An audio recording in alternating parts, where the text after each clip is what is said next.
Hoi Horos, apa kabar Anda pemirsa? Selama 24 menit ke depan kami menghadirkan berbagai kisah inspiratif dalam keberagaman budaya.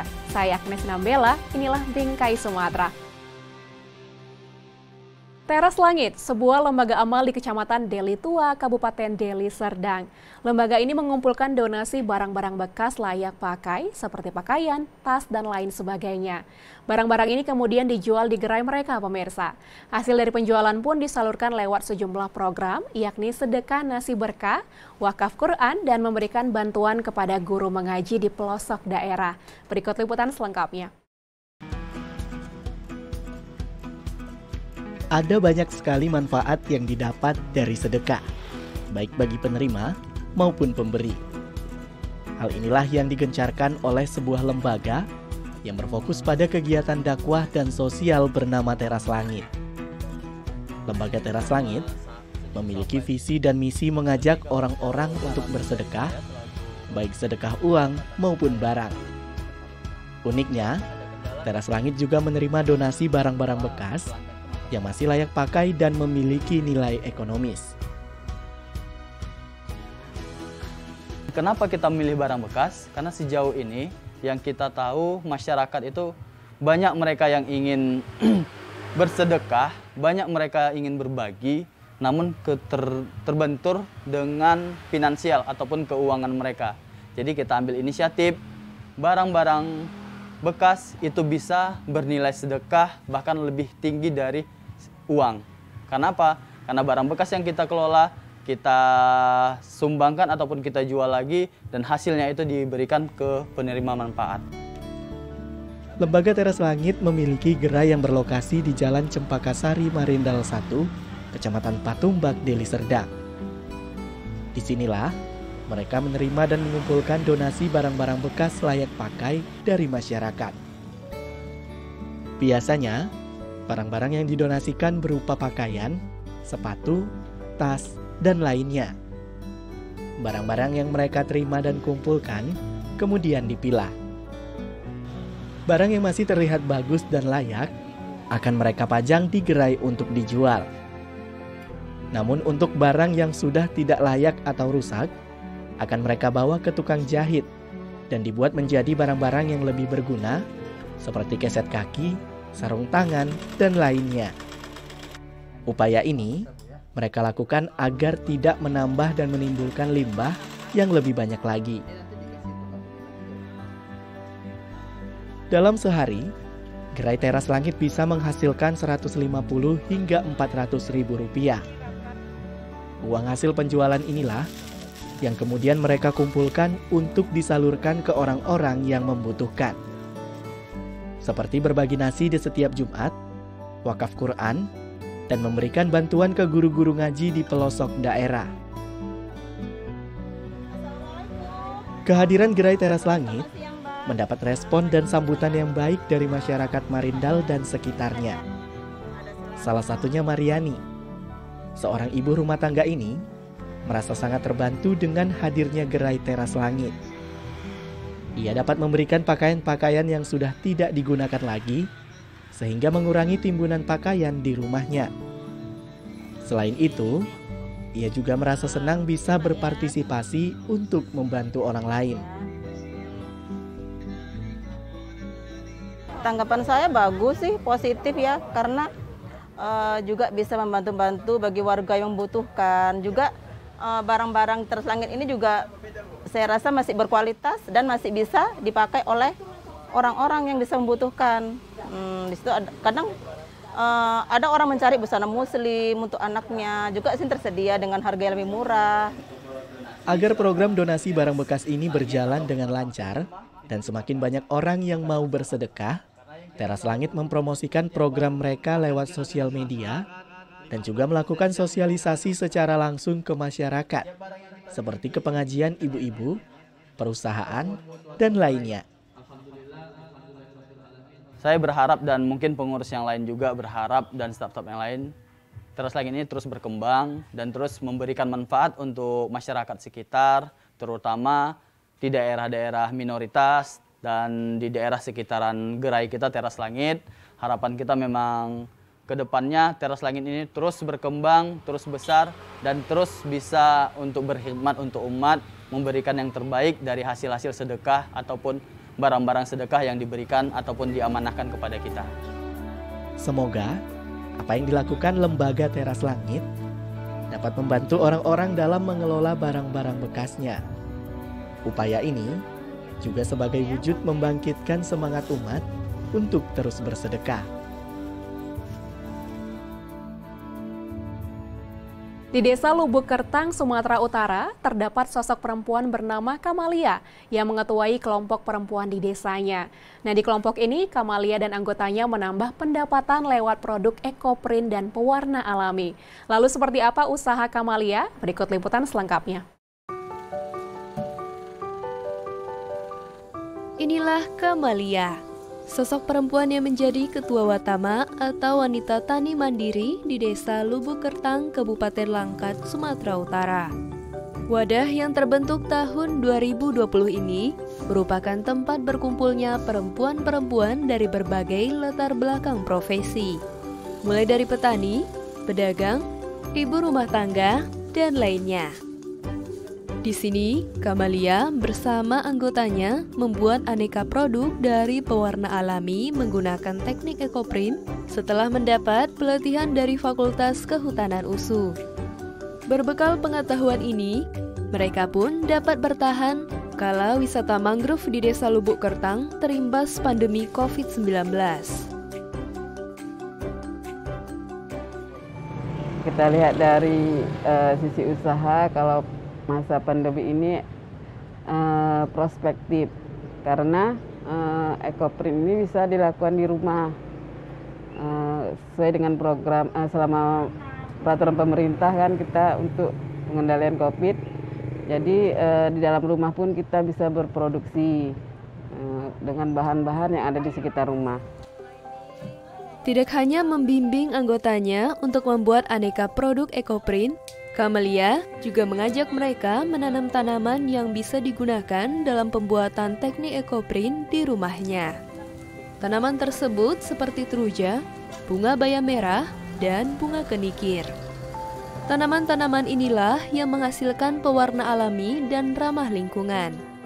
Kamalia berharap para anggotanya dapat menanam tanaman ini di rumah mereka masing-masing. Sejauh ini, ada 13 orang yang tergabung di Watama.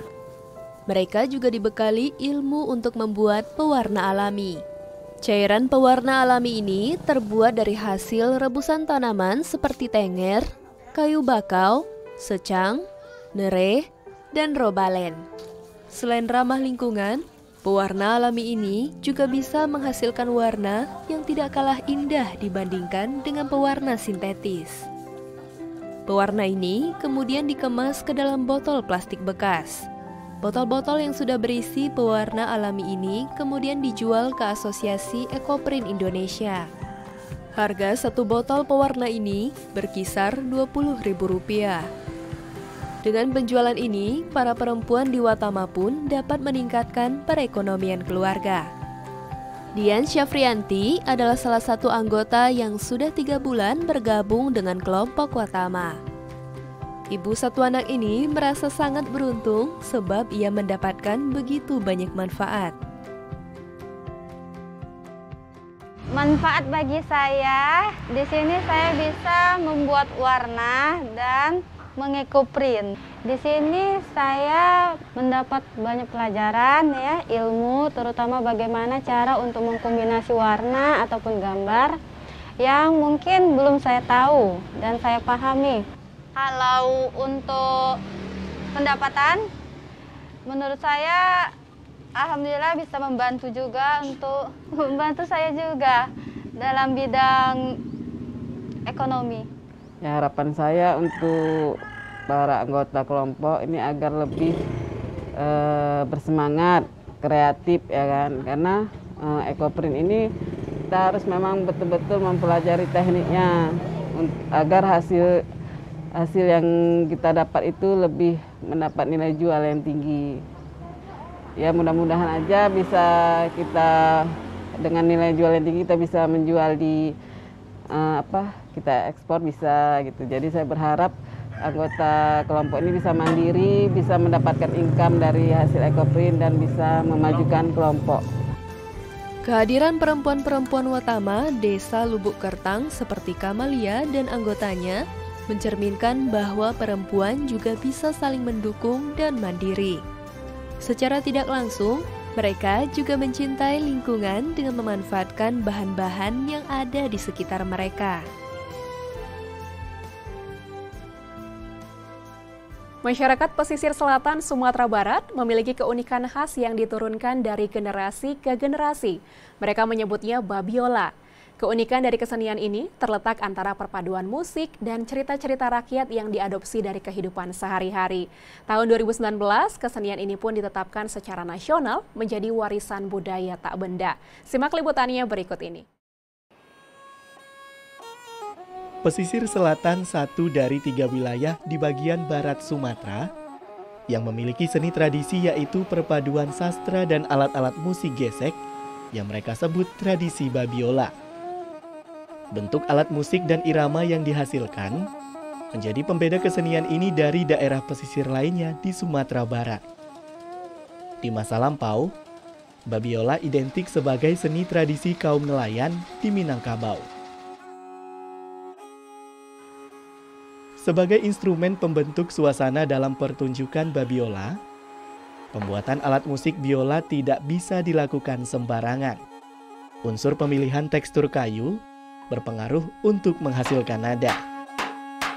Biasanya, perajin memanfaatkan 2 jenis kayu berbeda untuk setiap bagian yang terdiri dari tubuh, punggung, siriang atau penghubung, hingga tiang tali senar.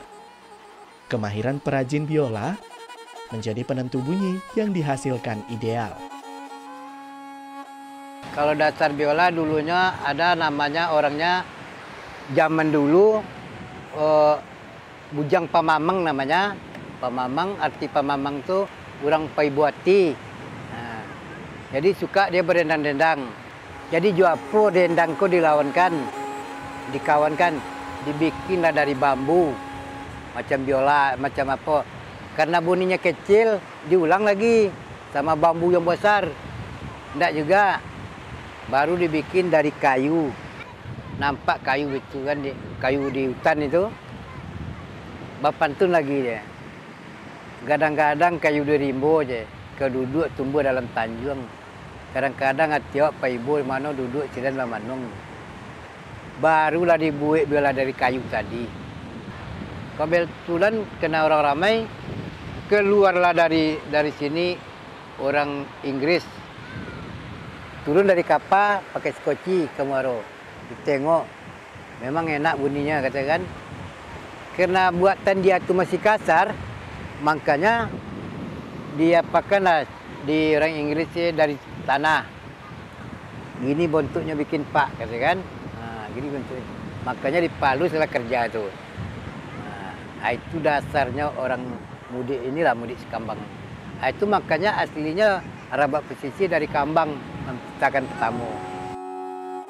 Filosofi yang berlaku pada tubuh biola sama dengan filosofi pada tubuh manusia, karena memiliki bagian yang sama. Para seniman babiola tak memungkiri, relasi antara irama musik dan cerita harus saling melengkapi satu dengan lainnya. Mereka sangat mengapresiasi generasi muda di pesisir selatan yang punya kesungguhan mempelajari babiola tradisi. Mengingat kondisinya kini pewaris aktif babiola, tak semuanya memiliki kemampuan menyajikan pertunjukan secara tradisi. Peta penyebaran seniman babiola di pesisir selatan merata di wilayah utara dan selatan. Dari hasil pendataan Dinas Kebudayaan Pesisir Selatan, angka seniman babiola mengalami peningkatan sekitar 2 kali lipat dalam kurun waktu 5 tahun terakhir ini.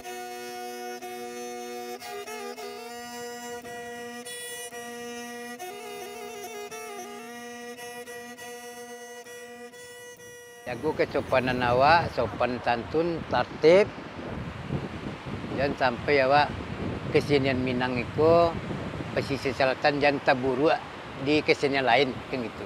Supaya seniman-seniman babiola ini untuknya bisa maju untuk kedepannya yang lebih lanjut dari biasa, untuk kedepannya lebih bagus lah. Lewat dendang mereka menitipkan pesan. Lewat alunan, gesekan suasana syahdu tercipta. Tak menutup mata dengan pergeseran, tapi saling bertoleransi agar tradisi babiola tetap punya panggung untuk menyuarakan cerita yang melekat dengan keseharian mereka. Meski di tengah menjamurnya kesenian lain, tradisi babiola tetap punya makna tersendiri bagi masyarakat pesisir selatan.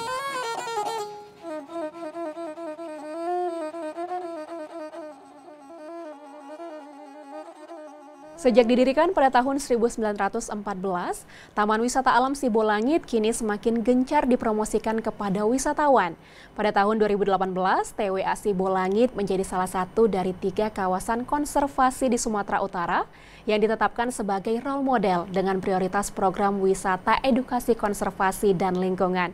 Lalu ingin tahu seperti apa pemirsa? Kami akan mengulasnya dalam segmen Sekitar Kita kali ini.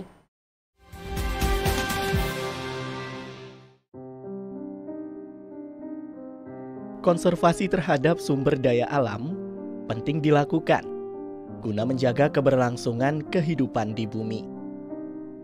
Apabila pemanfaatan SDA tidak diiringi dengan upaya konservasi, maka berbagai macam bahaya dapat mengancam kehidupan dan kelestarian bumi. Untuk mewujudkan upaya pelestarian tersebut, diperlukan pendidikan karakter dari setiap orang agar memiliki kesadaran untuk merawat alam dan menjaga lingkungan. Sebagai lembaga yang bergerak di bidang konservasi tumbuhan dan satwa liar, Balai Besar Konservasi Sumber Daya Alam atau BBKSDA Sumut memiliki sejumlah kawasan konservasi di Sumatera Utara. Salah satunya Taman Wisata Alam Sibolangit. Selain menjadi kawasan wisata, juga dapat dimanfaatkan untuk kegiatan edukasi mengenai keanekaragaman hayati beserta potensi lainnya. Oleh karena itu, tahun 2018 TWA Sibolangit ditetapkan sebagai role model edukasi, konservasi, dan lingkungan. Berdiri sejak tahun 1914, Taman Wisata Alam Sibolangit dahulunya merupakan kebun raya.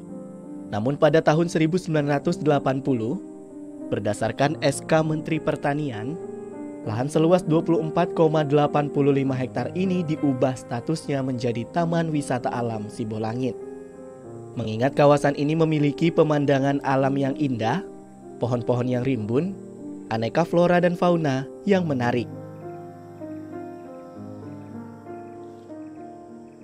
Jadi kalau masyarakat dan kita dengan menjaga alam, dengan Anda datang ke Taman Wisata Alam Sibolangit dan Anda berkontribusi untuk menjaga dan melestarikan alam. Dengan apa? Dengan ada berkunjung, berarti sudah mensosialisasikan ke masyarakat. Ada beberapa kegiatan yang bisa untuk tetap melestarikan alam Sibolangit dengan tidak salah satu membuang sampah sembarangan, tidak melakukan perburuan satwa liar, tidak menebang pohon sembarangan di kawasan Taman Wisata Alam Sibolangit. Sejak ditetapkan sebagai role model edukasi, konservasi, dan lingkungan, TWA Sibolangit buka setiap hari. TWA Sibolangit juga menyediakan pusat informasi untuk para pengunjung yang ingin mengetahui apa saja yang ada di sini sebelum mereka mengelilingi kawasan taman wisata ini. Di pusat informasi ini, para pengunjung juga bisa menonton video terkait kegiatan konservasi alam dan lingkungan.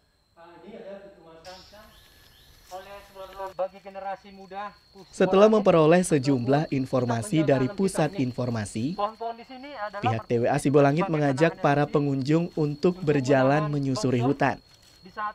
Di sini, para pengunjung bisa melihat berbagai flora yang tumbuh, baik tumbuhan asli Indonesia maupun dari luar negeri, seperti jenis meranti, kenanga, manggis, sono kembang, angsana, paku-pakuan, dan talas hutan. Di sini juga tumbuh subur 89 jenis tanaman obat-obatan dan masih banyak jenis tanaman lainnya. Pusat penyelamat satwa, di TWA Sibolangit ini, kita juga dapat melihat sejumlah fauna seperti kera, lutung, burung kutilang, elang, rangkong, dan satwa liar lainnya. Namun tenang saja pemirsa, satwa-satwa ini aman untuk dilihat karena mereka berada di dalam kandang dan sedang menjalani karantina sebelum dilepas ke alam bebas. Untuk pengunjung apabila di lingkungan. Karena ini kawasan konservasi memang tumbuh secara alami. Tapi kalau khusus lokasi-lokasi yang memang kerapatan tajuknya tidak rapat lagi, kita selalu membuat kegiatan menanam pohon. Jadi berbagai tamu dan hari lingkungan kita menanam pohon. Terus untuk kegiatan perawatan satwa sendiri ada dua. Yang pertama memang untuk satwa di alam liar kita selalu memonitor kehidupan mereka, apakah memang terjaga masih ada. Dengan tetap menjaga kelestarian alamnya, pohonnya, habitatnya tetap terjaga. Terus yang kedua, karena di TWA Sibolangit juga ada pusat penyelamatan satwa, dan kita selalu menerima laporan dari masyarakat atau menyerahkan satwa yang dilindungi untuk dirawat oleh tim medis, khususnya dokter hewan di TWA Sibolangit, yang pada akhirnya nanti akan dilepas liarkan kembali ke alam. Potensi alam dan hayati yang ada di Taman Wisata Alam Sibolangit membuat pemerintah, BBKSDA, dan elemen masyarakat lainnya turut andil untuk mengembangkannya. Salah satunya Yoga Arya Pratama, putra pariwisata Indonesia asal Sumatera Utara ini, begitu semangat dan antusias mengenalkan potensi alam dan hayati di TWA Sibolangit sebagai wisata edukasi. Ia juga mengajak muda-mudi lainnya untuk menjaga kelestarian alam. Nah, di sini bagaimana seharusnya kita melestarikan di tempat seperti ini, kita harus lebih meningkatkan kesadaran kita tentang potensi-potensi wisata yang ada di daerah kita sendiri. Seperti di Taman Wisata Alam Sibolangit ini. Seperti itu, dan juga kita harus menimbulkan rasa peduli terhadap lingkungan sekitar dan lebih mempromosikan ke masyarakat sekitar maupun wisatawan-wisatawan lokal ataupun asing. Kesadaran akan lingkungan harus dibangun mulai dari diri sendiri. Oleh karenanya, lakukanlah hal kecil yang bermanfaat bagi alam dan lingkungan. Karena langkah ini dapat mendukung kelangsungan hidup kita semua. Sekian program Bingkai Sumatera, saya Agnes Sinambela pamit. Jaga diri Anda dengan menerapkan protokol kesehatan dan tetap semangat menyebarkan kebaikan. Sampai jumpa.